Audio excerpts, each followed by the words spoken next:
नमस्कार, मैं Himanshi star India 24 news में आपका स्वागत करती हूं। चलिए नजर डालते हैं आज की ताजा खबरों पर। माननीय प्रधानमंत्री नरेंद्र मोदी जी यांनी विकसित भारताचा संकल्प केला आहे। त्या संकल्पाला आज मतदान आहे। मी आज आपलं मतदान आणि हक्क बजावलेला आहे।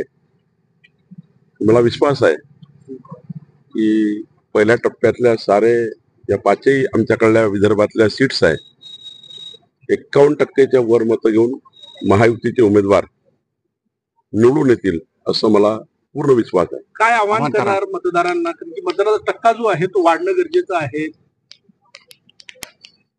मोदीजींना मत देण्याकरता जनतेमध्ये उत्साह आहे। मला वाटतं की जनतेने मतदारांनी प्रचंड मतदान करावं। मतदानाची टक्केवारी फार मोठी व्हावी। ही देशाची निवडणूक आहे, देशाचा प्रधानमंत्री ठरवणारी निवडणूक आहे। त्यामुळे खूप मतदान व्हावं। सर्व युवकांनी, महिलांनी, जनतेने, नागरिकांनी एकही व्यक्ती या देशातला किंवा महाराष्ट्राला सुटू नये की ज्यांचं मतदान झालं नाही। 48 पैकी किती जागा बाजूत पहिल्या टप्प्यातल्या 5 जागा महायुती जिंकेल।